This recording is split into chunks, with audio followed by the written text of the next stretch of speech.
बहुत शांत थी, लेकिन उस घर में सन्नाटा सुकून वाला नहीं था। चारपाई पर बैठी एक बूढ़ी माँ की आंखों से आंसू रुकने का नाम नहीं ले रहे थे। दरवाजे के बाहर से उसके बेटे के तेज कदमों की आवाज आई।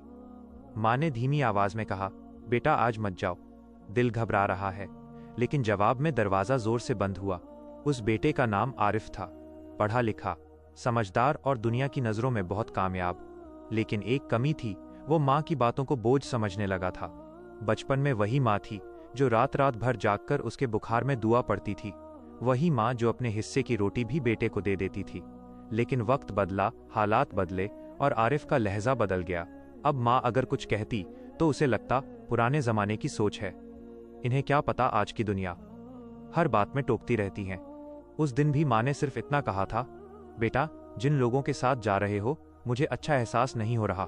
आरिफ हंस पड़ा, आप हर बात में डर जाती हैं, कुछ नहीं होगा। माँ चुप हो गई, लेकिन दिल से नहीं। रात के 2 बजे फोन आया। आरिफ की गाड़ी का भयानक एक्सीडेंट हो गया था।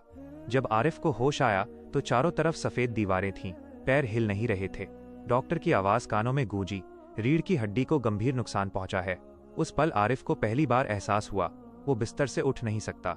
अस्पताल के उस कमरे में जो सबसे पहले आई वो वही बूढ़ी माँ थी। आंखों में आंसू थे, लेकिन चेहरे पर शिकायत नहीं। माँ ने कांपते हाथों से उसके माथे पर हाथ रखा और कहा, अल्लाह का शुक्र है तू जिंदा है। आरिफ की आंखों से आंसू बह निकले। वो कुछ कहना चाहता था, लेकिन आवाज साथ नहीं दे रही थी। दिन बीतते गए, दोस्तों की भीड़ धीरे धीरे कम हो गई। काम, पैसे, शोहरत सब पीछे छूट गया। अब दिन रात बस एक ही चेहरा सामने रहता, माँ का। वही माँ जिसे वो नजरअंदाज करता था, वही माँ जिसकी दुआओं को वो कमजोरी समझता था। एक दिन उसने रोते हुए कहा, अम्मी अगर मैंने आपकी बात मानी होती तो आज ये दिन न देखना पड़ता। माँ ने उसका सिर सीने से लगा लिया। बेटा, माँ का दिल पहले ही रो लेता है, सजा देने के लिए नहीं बना। लेकिन कुदरत का कानून बहुत सख्त होता है। आरिफ की हालत सुधरने की बजाय और बिगड़ने लगी। दवाइयां बदलती रहीं, डॉक्टर बदलते रहे, लेकिन चलने की ताकत वापस नहीं आई। रातों को उसे नींद नहीं आती थी। वो अंधेरे में छत को घूरते हुए सोचता, काश मैंने माँ की बातों को सुना होता। एक रात उसने माँ को नमाज पढ़ते देखा। सजदे में जाकर वो फूट फूट कर रो रही थी, या अल्लाह मेरे बेटे को सीधी राह दिखा दे, अगर इसकी सजा मेरे हिस्से की है तो मुझे दे दे। उस पल आरिफ की रूह कांप उठी। जिस माँ की नाफरमानी उसने की, वही माँ उसके लिए अल्लाह से लड़ रही थी। उसी रात आरिफ ने दिल से तौबा की। न कोई दिखावा, न कोई शर्त, सिर्फ एक सच्ची पुकार, या अल्लाह अगर मेरी माँ की बद्दुआ का असर है तो मुझे माफ कर दे, और अगर उनकी दुआ कबूल होती है तो मुझे बदल दे।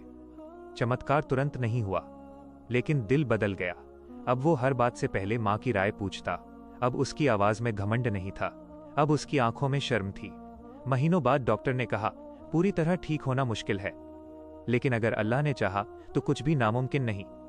आरिफ चल नहीं पाया, लेकिन उसने सीख लिया, माँ की नाफरमानी की सजा सिर्फ दर्द नहीं, जिंदगी भर का पछतावा होती है। और माँ की दुआ वो ऐसी ढाल है जो अल्लाह तक सीधे पहुंचती है। अगर आज तुम्हारी माँ जिंदा है तो उसकी खामोशी को नजरअंदाज मत करो। उसकी बातों में डर नहीं, दूरदर्शिता होती है, क्योंकि जब माँ का दिल दुखता है तो सजदे भी काम जाते हैं। अगर ये कहानी दिल तक पहुंची हो तो एक काम जरूर करना, आज ही अपनी माँ से नरमी से बात करना, और अगर मुमकिन हो तो उसके लिए एक दुआ कर देना।